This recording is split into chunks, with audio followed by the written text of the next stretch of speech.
Hi, welcome back to a new video, and we're going to be talking about Assetto Corsa Evo, as Overtake website did an interview with Kunos and spent about an hour and a half asking questions around the upcoming title, which at the time I'm recording this is less than a month away now. And I want to go through my thoughts about some of what they've talked about and some of the questions they've answered, and what a better place to do it on than a tourist lap of the Nordschleife. And my car today, it's a mod. Obviously I'm in Assetto Corsa here. The car I'm driving here is a mod. It's a Hyundai i30N Fastback, which is my daily driver. So let's go for a little drive and start talking about some of the things that they covered. Now, the first area I want to talk about is AI, because the AI in the original Assetto Corsa was not what you could call great by any stretch of the imagination. Passable would probably be a polite term to use for it, and that's arguably being quite generous at times. Now, they say that they have rewritten the AI code from scratch, so we are getting brand new AI, and one of the important things that they claim about it is that it is learning.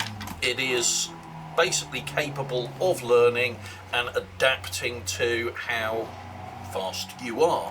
So it sounds in a lot of ways very similar to the adaptive AI that we have in race room racing, and I'm a big fan of the adaptive AI in race room. I think it works really well and is a valuable tool for getting you used to racing closely, because it effectively matches its pace. So as you improve, it improves, which I think is important. Other things covered: the AI will make mistakes, and these are not scripted mistakes, which is great to see.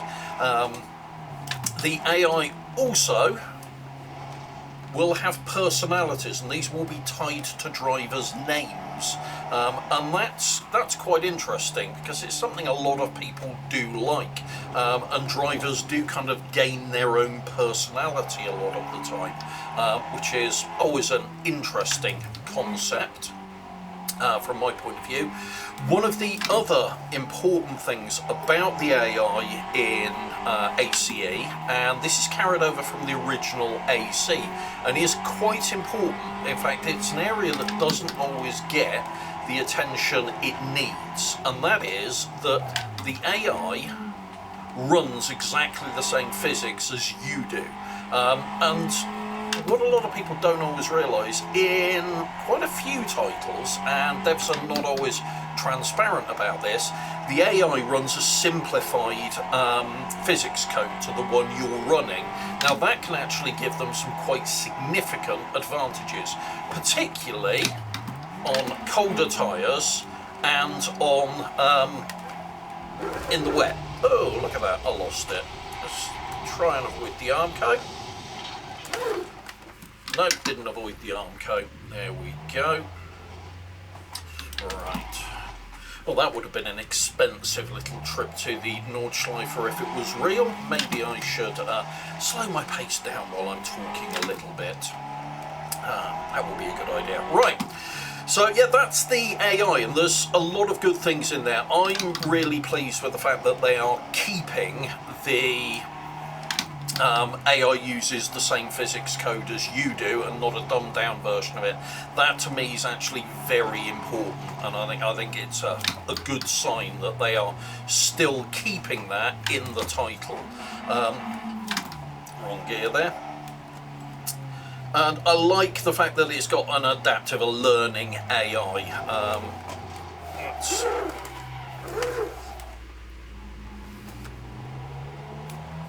Sorry. That's quite important to me. Right, next up I want to talk about the online, and this is quite an important one. One of the things that was confirmed in the interview is that online will not be there at early access launch. So if you are looking for online racing, please be aware that when it releases in early access form in January, it's not going to have online on there.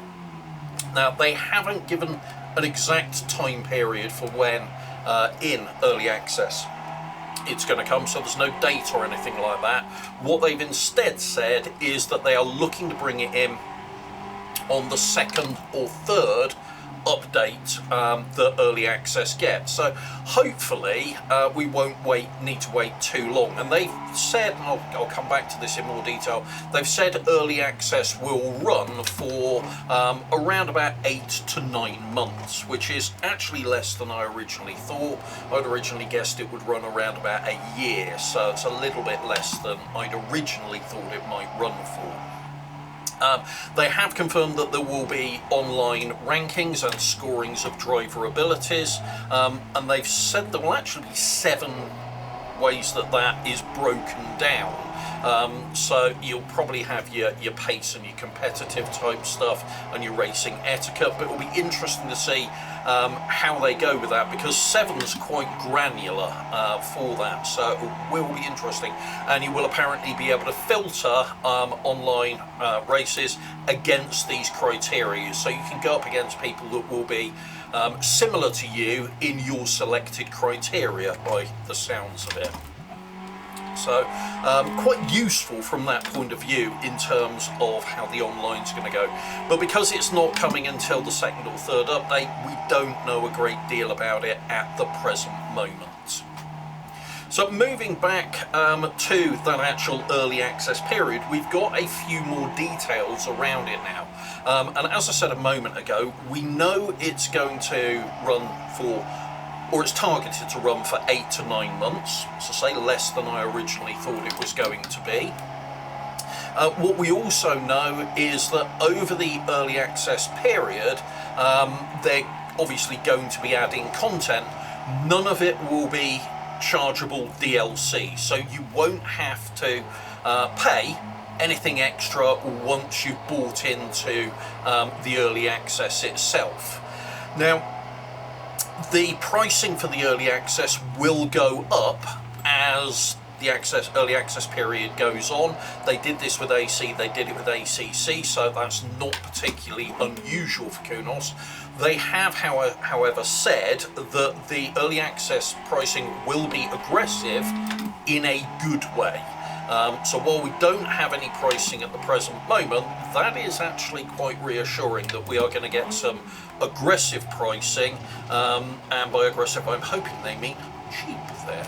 But I'll be perfectly honest, I wouldn't mind paying a reasonable price for it, because I've actually got quite a bit of faith in this product that's coming up, this title that's coming up, and I don't mind investing in it. But, you know, if they're going to throw me a bone cost-wise, I'm not going to argue, and I think it will encourage more people to get in early, and that'll get them more feedback in the throughout the early access period, and I think that's quite important. Now, in terms of content, they've said they want to add 15 plus tracks from from 5 continents into the full early access period.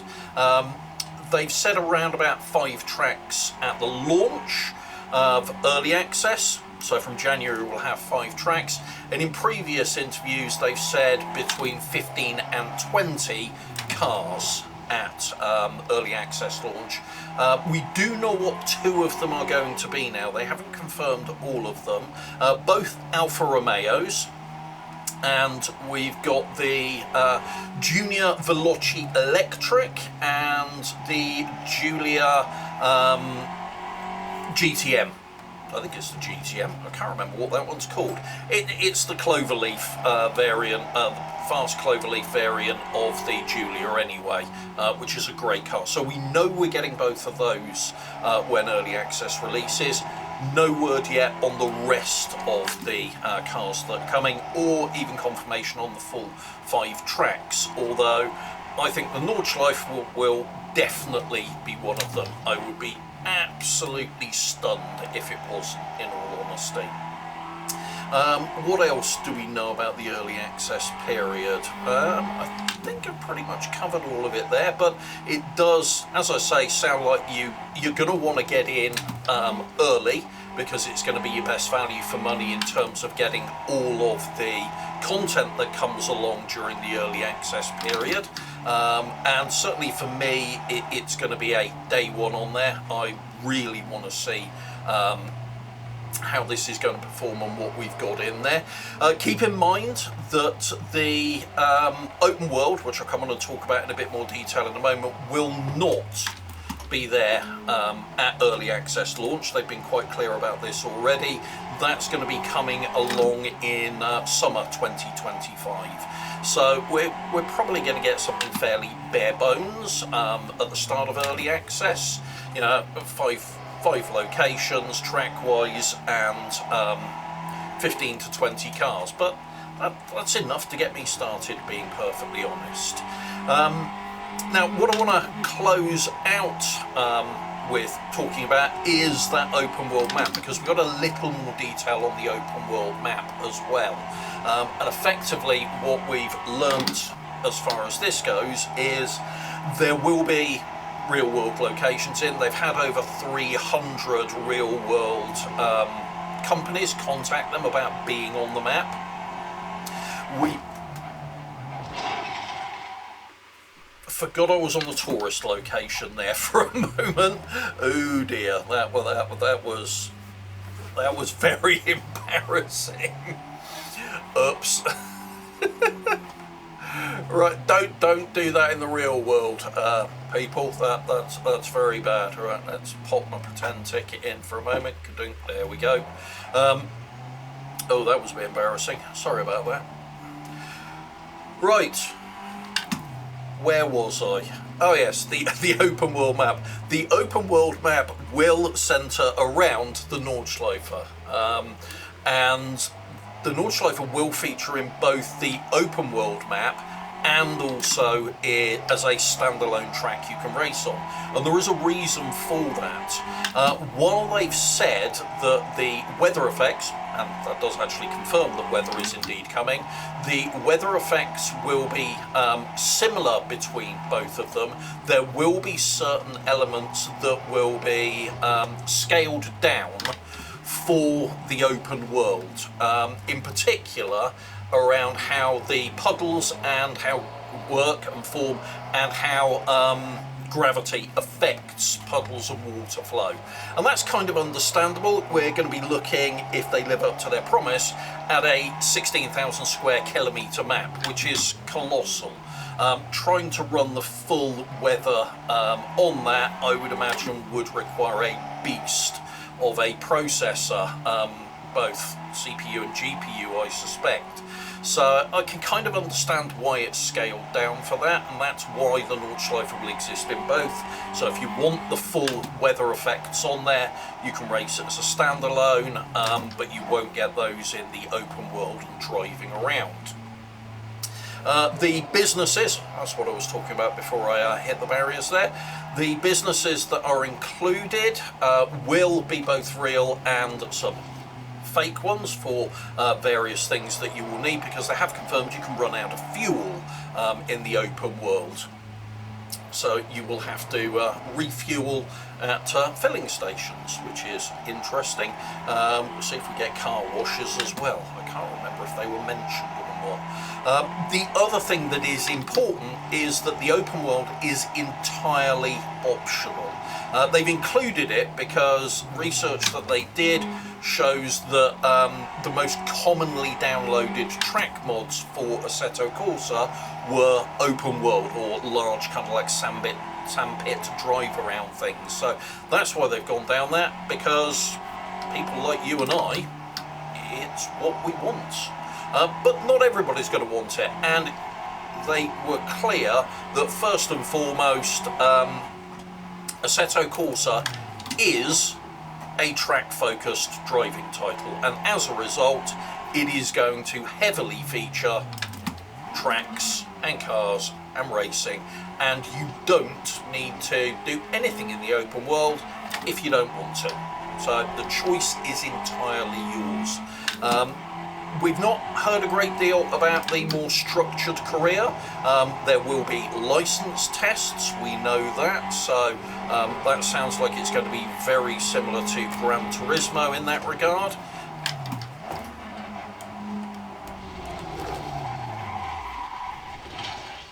And I crashed again. If this was real, it would be very, very expensive for my poor car. So yeah, with that accident, and me clearly not paying as much attention as I should do, I think I closed off there, because that's pretty much everything that really interested me personally in the video, and just some of my thoughts around them. Now for me, I'm really looking forward to ACE. I think it could mark quite a big change in the sim racing hobby and industry, because at the end of the day it is most definitely an industry. A lot of people have been crying out for a long time for that blend of open world and track racing, but where you have realistic and accurate simulation physics in it. Pretty much all the titles we've had that have officially been open world have been arcade-based titles, and there's nothing wrong with that, but the popularity of the mods indicate that there is a desire for that in sims, and that's what we're going to get now. But it's going to be interesting to see how ACE performs when it launches on early access in January, and where it's improved from the original, particularly in terms of AI. So those are my thoughts around the interview that was carried out and the new news we have around ACE.